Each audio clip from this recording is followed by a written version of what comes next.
Picture this. A man installs solar panels on his roof to save money and help the environment. Sounds reasonable.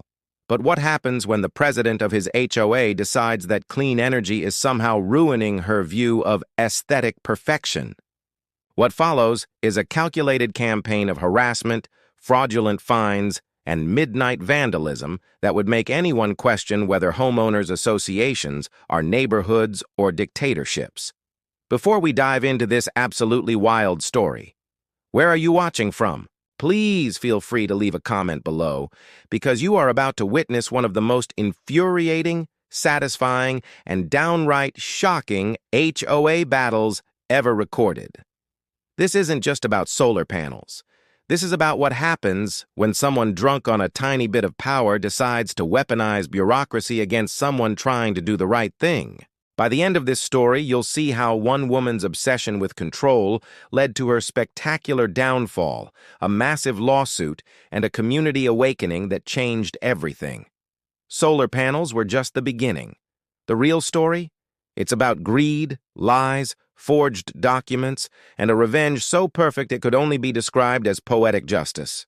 So buckle up.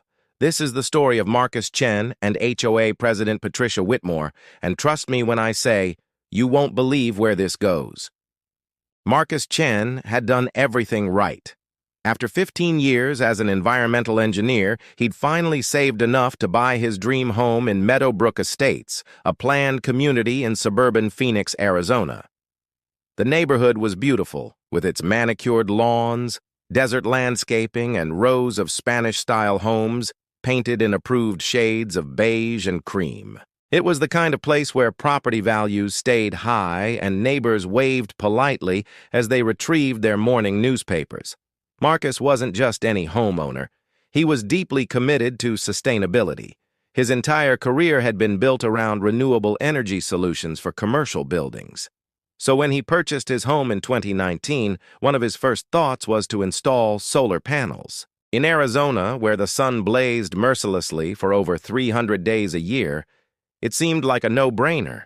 Solar panels would slash his electricity bills, reduce his carbon footprint, and increase his property value.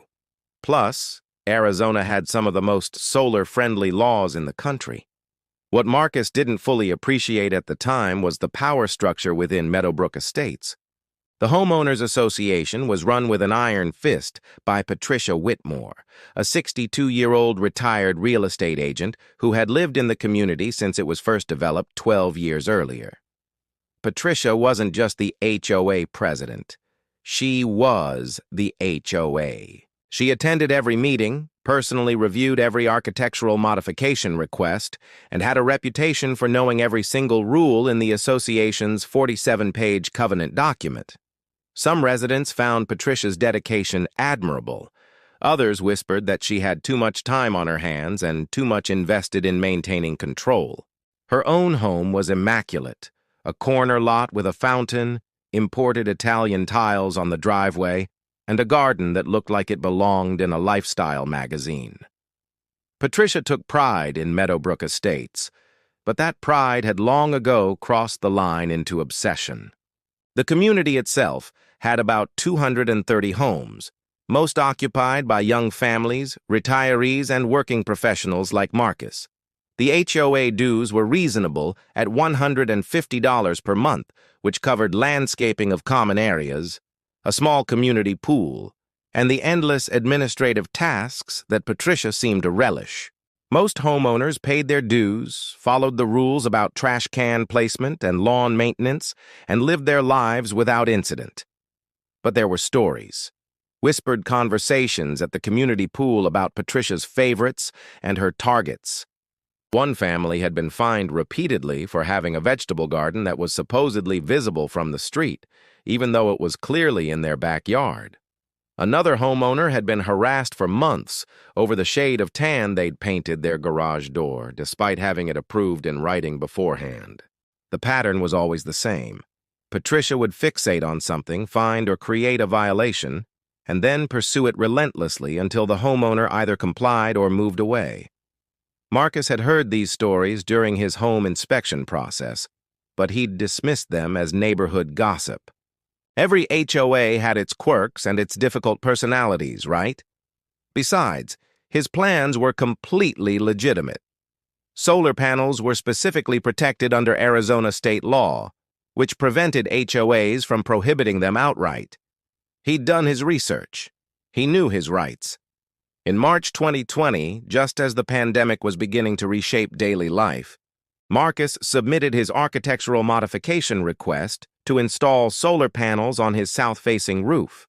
The application was thorough: professional diagrams, specifications from the solar company, proof of proper licensing and insurance, and references to the relevant Arizona statutes that protected his right to install them.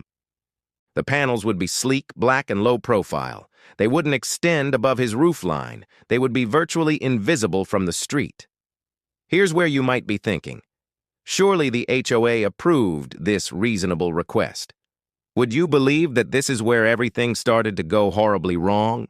Because Patricia Whitmore took one look at Marcus's application and decided right then and there that solar panels were unacceptable in her community.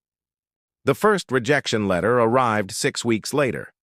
Marcus opened it with a sinking feeling, reading Patricia's carefully worded denial.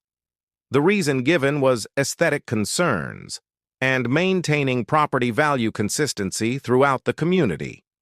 The letter claimed that solar panels would create a commercial or industrial appearance that was inconsistent with the residential character of Meadowbrook Estates. Marcus couldn't believe it. He immediately did what any reasonable person would do. He researched the law more thoroughly. He discovered that Arizona Revised Statutes 33-1816 explicitly prohibited HOAs from denying solar panel installations unless they had a reasonable restriction. The key word was reasonable. An outright ban based purely on aesthetics, that wasn't reasonable, and it certainly wasn't legal. He drafted a polite but firm response, citing the statute and requesting reconsideration. He even offered to meet with the Architectural Review Committee to address any specific concerns. He suggested screening options, alternative panel placements, and even agreed to use premium panels that would be even less visible than his original proposal. Patricia's response was swift and uncompromising. Not only did she deny his revised application, but she also sent him a warning letter stating that any installation without HOA approval would result in immediate fines of $100 per day until the violation was corrected. She CC'd the entire HOA board on the email, though Marcus would later discover that the board had never actually voted on his application. Patricia had made the decision unilaterally. Are you starting to see the pattern here? This wasn't about aesthetics or property values. This was about control. Marcus tried a different approach. He attended the next HOA meeting in June 2020, which was held via Zoom due to pandemic restrictions. He calmly presented his case, showing photos of similar homes in neighboring communities with solar panels, data on property value increases, and testimonials from real estate professionals. He pointed out that going solar was increasingly common, and that preventing it might actually harm property values by making the community seem outdated and environmentally unfriendly. Patricia barely let him finish before launching into a lecture about community standards and the vision that Meadowbrook Estates was founded upon. She claimed that allowing solar panels would open the floodgates to all sorts of modifications that would turn their beautiful neighborhood into a patchwork chaos. She suggested that if Marcus wanted solar power so badly, perhaps he should consider moving to a different community with lower standards. The other board members remained silent. Marcus would later learn that Patricia had systematically stacked the board with neighbors who either feared her or owed her favors. The treasurer was her bridge partner. The secretary was someone Patricia had helped sell their previous home years ago. The two at-large members rarely attended meetings and seemed to rubber stamp whatever Patricia wanted. Frustrated but not defeated, Marcus hired an attorney who specialized in HOA law. The attorney sent a formal letter to the HOA in July, pointing out the clear violation of Arizona state law and threatening legal action if the application wasn't approved within 30 days. The letter was professional but firm, approve the solar panels or face a lawsuit that the HOA was certain to lose. Here's where things get really interesting. Do you think Patricia backed down when faced with legal reality? Absolutely not. Instead, she went on the offensive. Within a week of receiving the attorney's letter, Marcus received a notice of violation for having a non-conforming mailbox. His mailbox had been there when he bought the house. It was identical to dozens of other mailboxes throughout the community. But according to Patricia's suddenly enforced interpretation of the rules, mailboxes needed to be exactly 7 inches from the curb. He was apparently 8 inches away. Fine. $50. 2 days later, another violation notice. His trash cans had been visible from the street on a non-collection day. Marcus had brought them in from the curb just an hour after collection, but someone, Patricia or one of her allies, had photographed them during that window. Fine, $75. Then came a notice about his lawn being a 1/4 inch too long according to HOA standards. Another violation for having his garage door open for more than 2 hours during daylight, apparently violating some obscure rule about presenting an orderly appearance. The violations came weekly, sometimes multiple times per week. Each one carried a fine. Each one was documented with time-stamp photographs and formal letters referencing specific sections of the HOA covenant. Marcus's attorney recognized the pattern immediately: retaliatory harassment. This was Patricia's way of punishing Marcus for daring to challenge her authority. The attorney added these violations to their growing case file and advised Marcus to document everything meticulously. But Patricia wasn't finished. In August 2020, she sent a letter to all Meadowbrook Estates residents warning them about members who attempt to violate community standards and the importance of maintaining our property values against selfish individual interests. She didn't name Marcus specifically, but everyone knew who she meant. Some neighbors began avoiding him. Others shot him sympathetic looks but said nothing, clearly afraid of becoming Patricia's next target. Can you imagine living like this? Trying to make an environmentally friendly improvement to your own home and being treated like a criminal for it? Marcus pressed forward with his plans. In September, his attorney filed a formal complaint with the Arizona Department of Real Estate, which had oversight authority over HOA governance. The complaint detailed the illegal denial of the solar panel application and the pattern of retaliatory violations. The department opened an investigation. Patricia's response was to call an emergency HOA meeting to discuss increasing legal threats against the community. She framed Marcus as someone trying to destroy property values and force his personal agenda on everyone else. She claimed that if the HOA lost this fight, it would set a precedent that would allow anything: satellite dishes, painted murals, garden sheds, anything. The community would descend into chaos. What Patricia did not mention in that meeting was that she'd recently had her own run-in with solar technology. Marcus discovered through a casual conversation with another neighbor that a solar company had approached Patricia about a community-wide solar program that would have brought discounted installations to all residents. Patricia had rejected the proposal outright without consulting the community, apparently because she found the whole concept tacky and commercial. This wasn't about HOA rules. This was personal bias masquerading as community governance.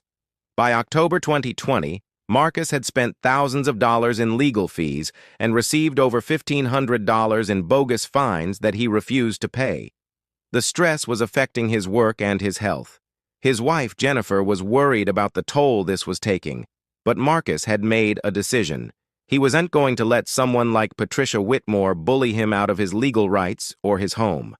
And then, something happened that changed everything. On November 3, 2020, Marcus woke up to a crisp autumn morning and immediately noticed something wrong. From his bedroom window, he could see his roof, and something looked different. When he walked outside to investigate, his stomach dropped. Someone had spray-painted large white X marks across the southern section of his roof, exactly where the solar panels were planned to be installed. The vandalism was deliberate and targeted. Whoever did this knew exactly what they were doing. The paint was thick and obvious, clearly visible from the street. It was a statement. Marcus immediately called the police.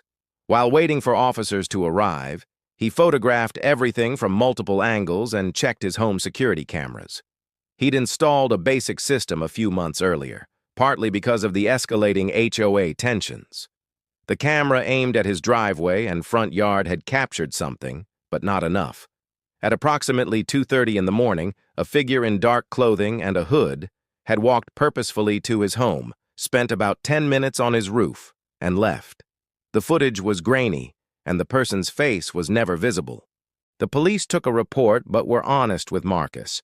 Without clear identification, vandalism cases like this were difficult to solve.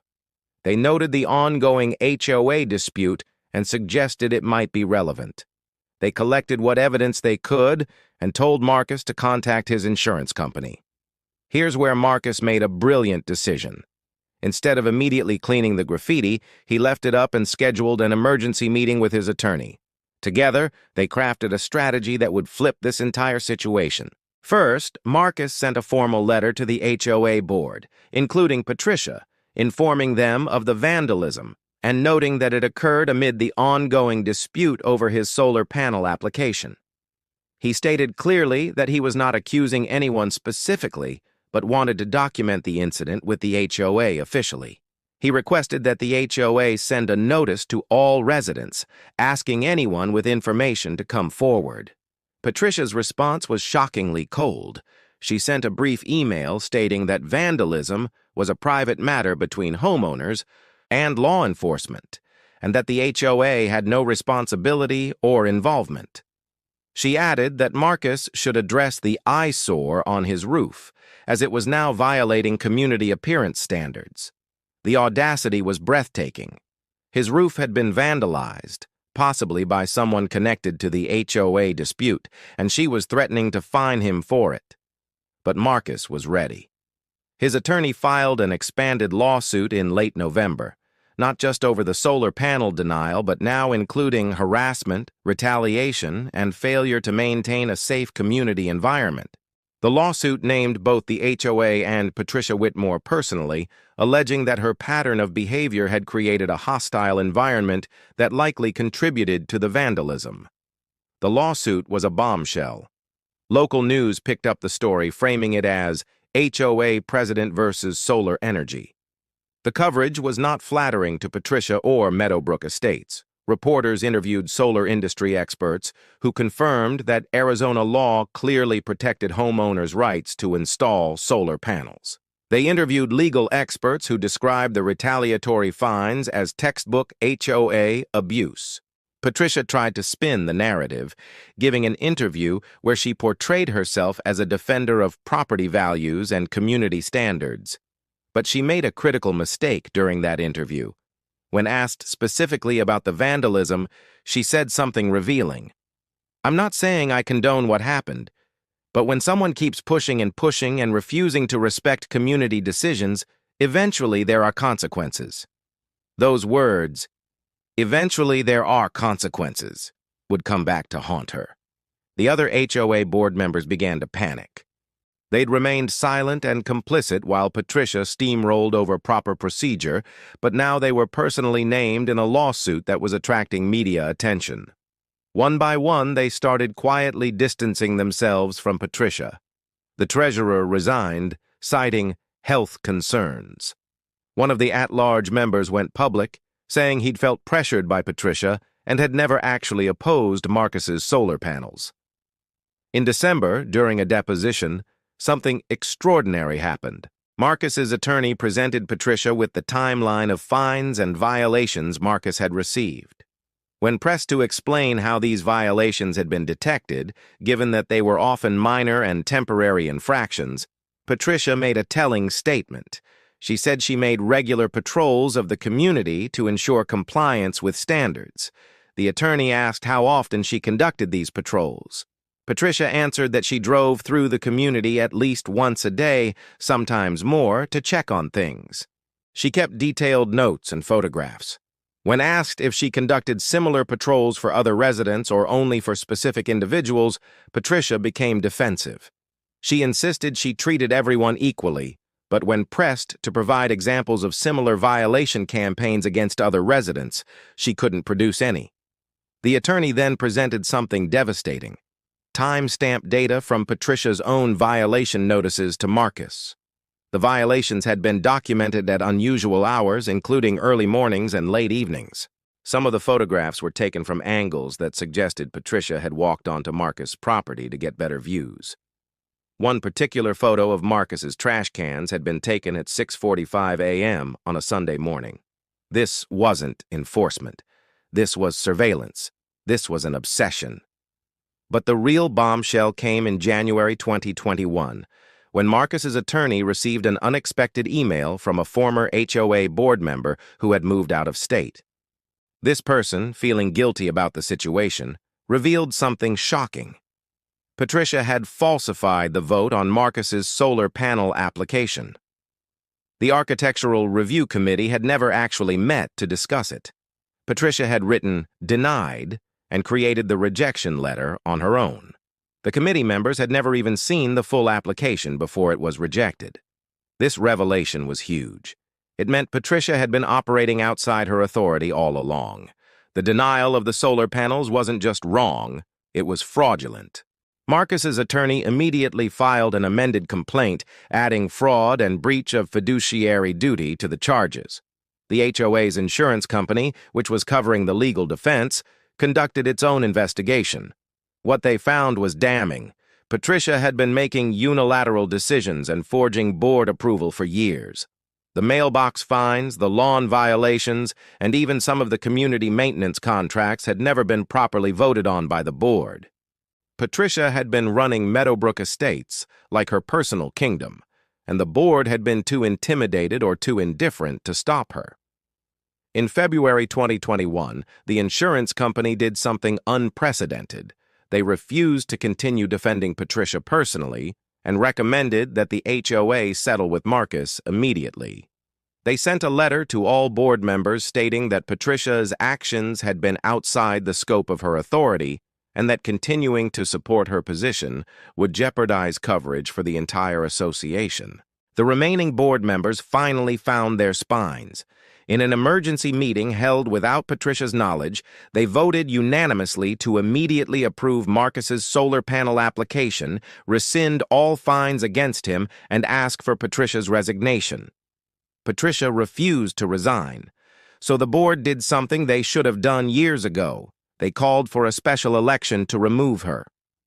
Under Arizona HOA law, board members could be removed by a vote of the general membership. The special meeting was held in March 2021, conducted via Zoom with over 150 homeowners participating. Marcus presented his side of the story calmly and factually. He showed the evidence of harassment, the fraudulent denial, and the retaliation. Other homeowners came forward with their own stories of Patricia's overreach and vindictive enforcement. Patricia defended herself vigorously, but her position was indefensible. When the vote was counted, it wasn't even close. 138 homeowners voted to remove her from the board. Only 12 voted in her favor, and most of those were people who'd abstained or hadn't fully understood the situation. Patricia Whitmore was no longer the HOA president. But the story doesn't end there. The immediate aftermath of Patricia's removal was like watching pressure release from a valve that had been sealed for years. Within days, homeowners who had been quietly suffering under her rule began coming forward with their own stories. The vegetable garden family revealed that Patricia had threatened to put a lien on their home over $150 in disputed fines. The family with the wrong garage door color shared emails where Patricia had called them stubborn and trashy for questioning her authority. A pattern emerged that shocked even those who thought they knew how bad things were. Patricia had been selectively enforcing rules based on personal relationships and vendettas. Her bridge club friends never received violations, no matter how obvious their infractions. People who had questioned her decisions or supported her opponents in previous board elections found themselves under constant scrutiny. The new interim HOA board, elected in April 2021, commissioned a full audit of the association's finances and governance practices. What they discovered was both alarming and infuriating.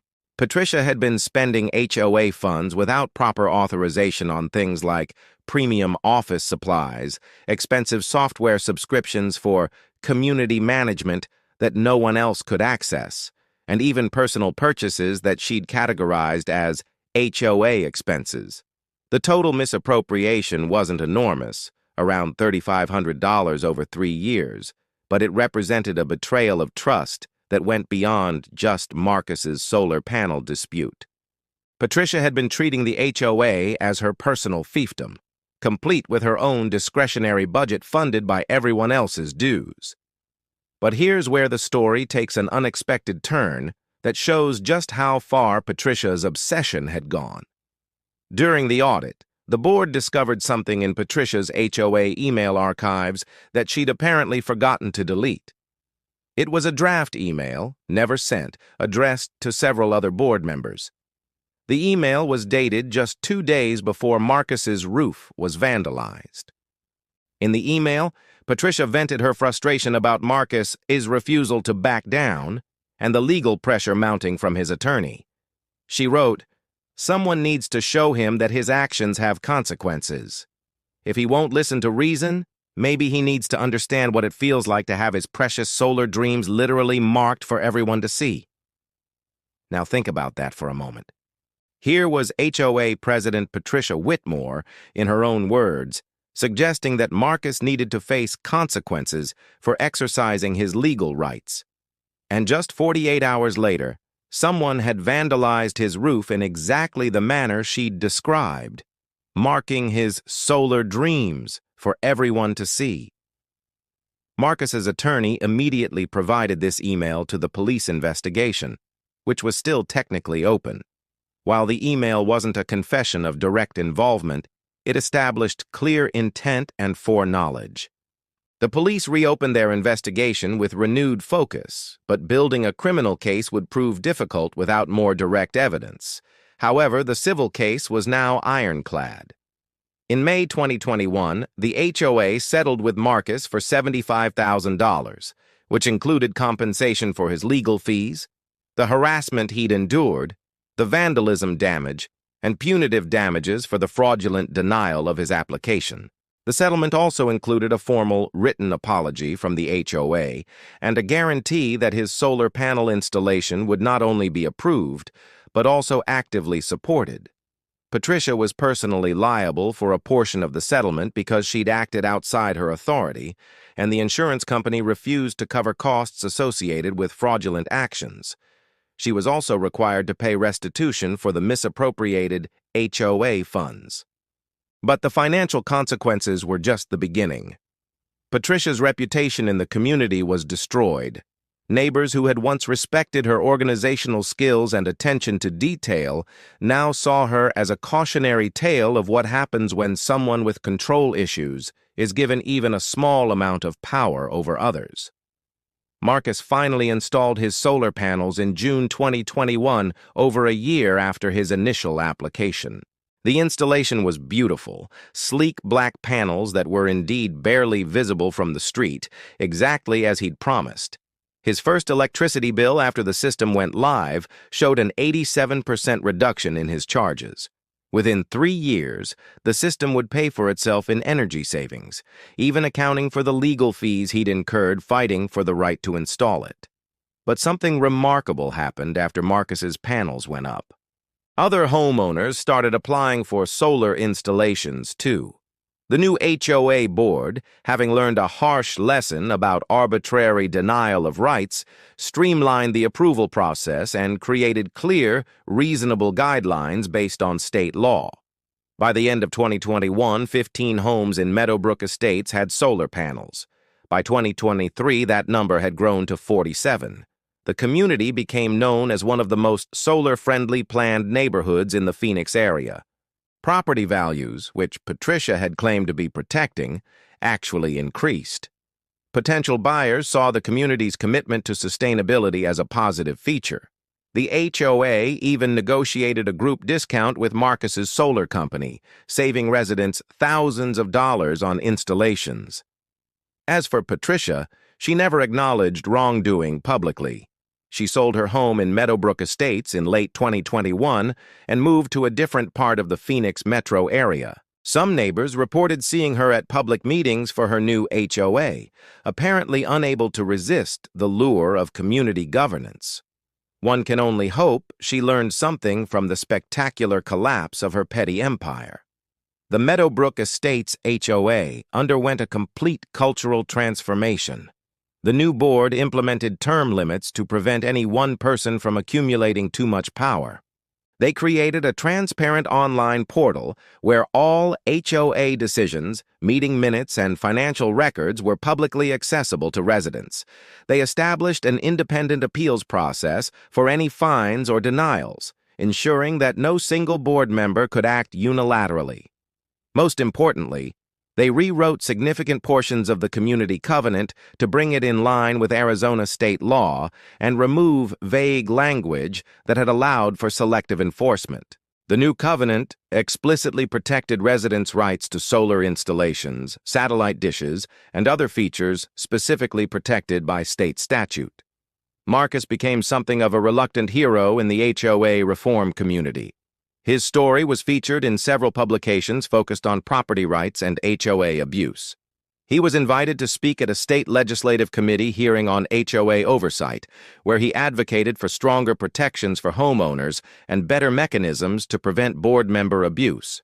One of his suggestions, implemented in a subsequent Arizona law update, was requiring HOAs to carry bad faith insurance that specifically covered cases where board members acted outside their authority or engaged in harassment. The law also created clearer paths for homeowners to seek expedited relief when HOAs violated state statutes, reducing the time and expense required to fight illegal denials. The broader impact of Marcus's case extended beyond just Meadowbrook Estates or even Arizona. HOA governance reform advocates across the country used his story as an example of why oversight and accountability were crucial. Online communities dedicated to HOA horror stories analyzed what went wrong and how it was ultimately resolved. Legal professionals teaching property law used the case as a teaching tool about the balance between community governance and individual rights. But perhaps the most satisfying outcome, at least from Marcus's perspective, came 2 years after the settlement.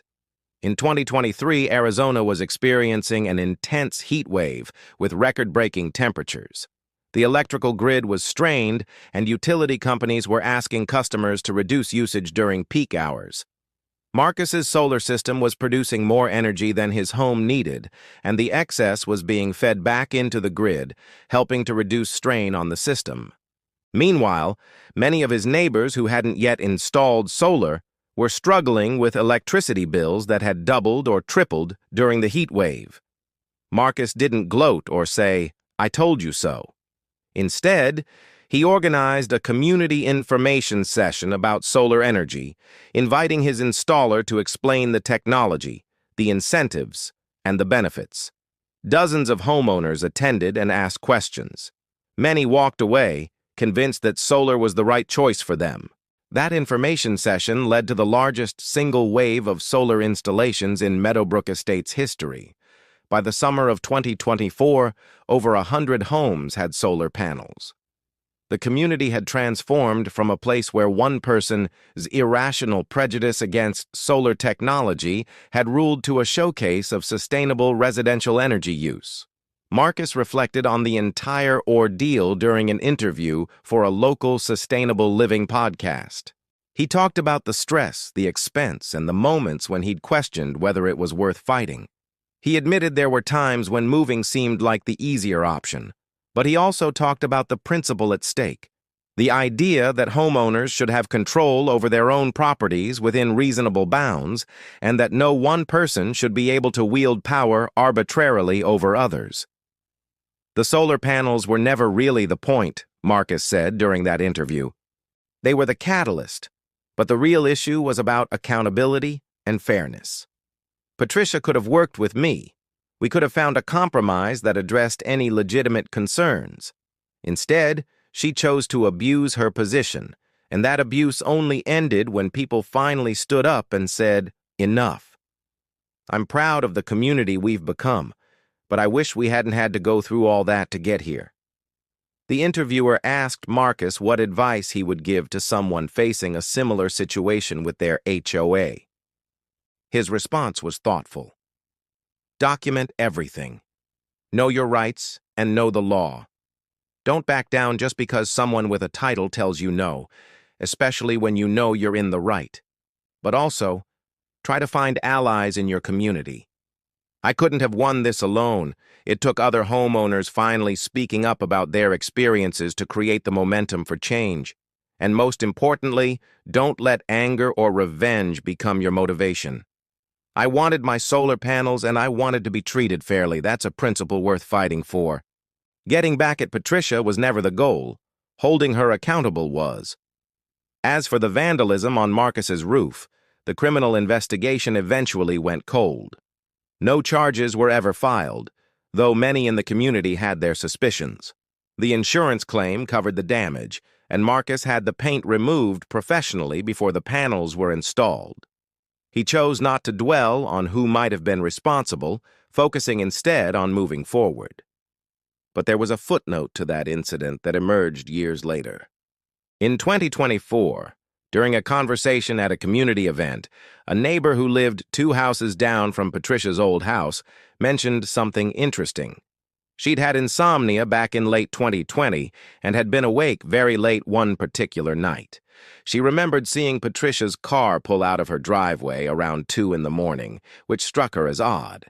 The neighbor checked her phone to see what time it was, 2:27 a.m. The vandalism on Marcus's roof had occurred around 2:30. The neighbor had never connected these events until hearing Marcus tell his story years later. She apologized for not coming forward sooner, but Marcus brushed it off. By that point, justice had been served in the ways that mattered most. Patricia had lost her position, her reputation, and a significant amount of money.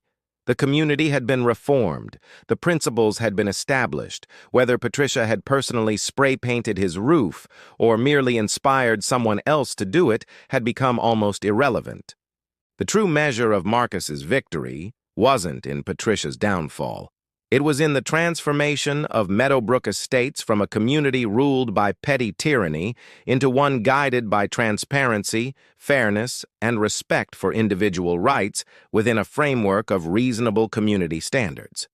Today, if you drive through Meadowbrook Estates, you'll see those solar panels glinting on roof after roof. You'll see a community that learned a hard lesson about the dangers of unchecked authority and the importance of standing up for principles even when it's difficult. You'll see what happens when one person's irrational opposition to progress collides with another person's refusal to surrender their legal rights. And somewhere, on a roof in that community, Marcus Chen's solar panels continue producing clean energy, standing as a permanent monument to the victory of persistence, legality, and environmental responsibility over petty bureaucratic tyranny. The story of Marcus Chen and Patricia Whitmore isn't just about solar panels or HOAs.